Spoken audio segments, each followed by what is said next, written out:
Thank you, Will. So thank you everybody for being here. Welcome to my presentation.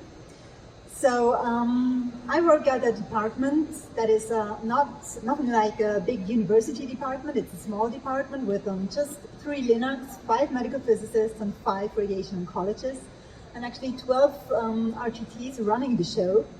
So we're more like a small family. And a couple of years ago, our head of physics and me, we went to ASTRO. And when we were there, it was the last day, and it was late in the day, the exhibition hall was closing. And he said to me, Marlies, there's a new detector, you haven't checked it out yet. It's a single ion chamber detector. It produces real-time patient QA, and you can do online dosimetry with it. So why don't you go check it out while I have another glass of wine? Honestly, I thought, let's do it the other way around. But I wouldn't be here if I wouldn't have got the demo. So I think it was Eric giving me the demo. And he was at least as tired as I was. So his eyes were tired, his voice was hoarse. And still, he was so enthusiastic about that detector. He told me all about how simple and robust verification works with it. He said that patient treatment gets actually a lot safer when you use that detector. And the best of all is the fully automated workflow. There's no user interaction at all. And that's actually what caught my attention. So I got curious and I wanted to test that detector. And I got to test it before our clinical integration. So here's what we did. First of all, I wanted to see what everybody would like to see, namely, can that detector actually catch any errors?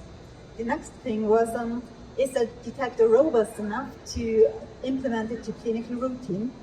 And then can this device actually catch data transfer errors, such as wrong number of monitor units or a wrong patient plan that is being delivered? So I started off with error detection. I implemented a 1 millimeter error to both leaf bands, making the field smaller. So I pushed the MLC to the center. And what I expected was the signal to drop compared to the expected signal. And this is also what we could see with the IQM detector. So here you can see the green band is the calculated signal, and our measured signal was just below the calculated signal. So this is exactly what we would expect. I also did the same measurement with our routine QA device, which was the 2D array. We used a 2D array in a static solid water fountain. So all you can see here is that there's cold spots and that the signal rate, the passing rate drops with increasing errors. But what you cannot see here is that there is a systematic error, what you can very nicely see with the IQM device, because there's a segment by segment signal. Next, I wanted to see some more errors, so I introduced 10 different errors. Luckily, at that time, I had a student who did all the measurements and evaluations with me. So what I wanted to see next was whether the magnitude of error actually correlates with the magnitude of signal deviation. And yes, it did. This graph here shows that for 3 different treatment sites, prostate, head and neck, and breast cancer patients, all of them had complex VMAT plans. The signal deviation rises and drops with rising and dropping MLC errors and also monitor unit errors.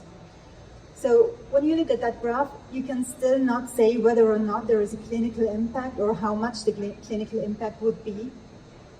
So in the next logical step, we plotted the IQM signal deviation against the dose difference in the PTV.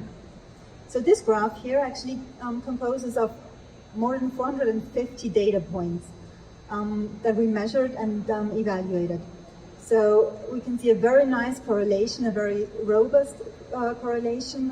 R square of 0.97 is very good. So based on this very nice result, we were actually very confident to introduce our tolerance band. So we decided to have an upper tolerance at 5% PTV dose deviation that correlates to an IQM signal deviation of 6.3%, and a lower tolerance band at 2% PTV dose deviation that corresponds to 2.3% signal deviation in the IQM. So in clinical routine, I've never seen a dose deviation beyond 5%, so a signal deviation beyond 6.3%. In our 1-year experience, all that I've seen was a dose deviation more than 2%, and that only happens for very, very complex VMAT plans. That is something like 1 out of 20 VMAT plans, but it doesn't happen very often. So what we do then, if we have such a case, we go back to our 2D array measurement, and then usually it's fine, because there we use other tolerances that are a bit looser now. So next, my student was very eager. He also implemented single control point errors at single control points, like at gantry angle minus 90 degrees. And here the nice thing about IQM is that you can actually locate the error. So in this graph here, in this polar plot, you can see that there is a signal deviation at minus 90 degrees, but not throughout the beam. This is something that would not be catched with the 2D array. And here's the nice thing about IQM. The signal deviation per segment tells you a lot about the location of the error. The next thing we checked was data transfer errors in terms of wrong number of monitor units, the wrong photon energy, or even wrong gantry or collimator angle. The nice thing here is that the connection of the IQM detector with the LINAC actually shows you such an error before the treatment of the patient. So this alarm would actually come before you treat the patient, so that makes patient treatment a lot safer. Next, we also checked the detector robustness in terms of dose linearity, dose rate dependence, and long-term stability. We basically extended the customer acceptance test and compared all our tests with an ion chamber, the classical one that we used for dosimetry. And what we could see is that the detector is very robust in terms of all these aspects. So this is a very important thing for clinical routine, and this is what the next slide here shows. So in terms of long-term stability of daily QA checks, here you can see our 3-month course of our daily check for 3 different LINACs with 3 different IQM devices, and the signal deviation never exceeded 2%. And here I have to say that we did not normalize the IQM data to the monitor unit output of the LINAC. So both the systems, the LINAC and the IQM, work perfectly together and are very stable together. So if you want to know more about error detection, how the system works and so on, read those publications here or contact the authors. I'm sure they're very happy to share their experience with you. Or if you want to, you can watch Kilian's presentation on YouTube. That's the student who presents his master thesis there. The next topic is patient treatment safety. So one aspect of patient safety is to actually detect errors. Another aspect is to monitor every single fraction. Because if we do pre-treatment verification, we know that the LINAC can actually deliver the plan, but we do not know whether the delivery is accurate and exact for every single fraction. So this graph here shows the treatment monitoring of a head and neck VMAT plan, where we did a plan verification report after the first fraction, and then we monitor every single fraction of that treatment. At the end of the treatment, we want to see a monitoring report that summarizes all of the treatment. And what we can see here is that for such a complex plan, this is a VMAT head and neck plan, we see that the signal deviation is always within 1%, which is very accurate. For treatment plan verification, the workflow is fully automated, so there's no user interaction at all. All that I, as a physicist, have to do right now is to export the plan, which is 1 click, and that's all I have to do for plan preparation. All the calculation and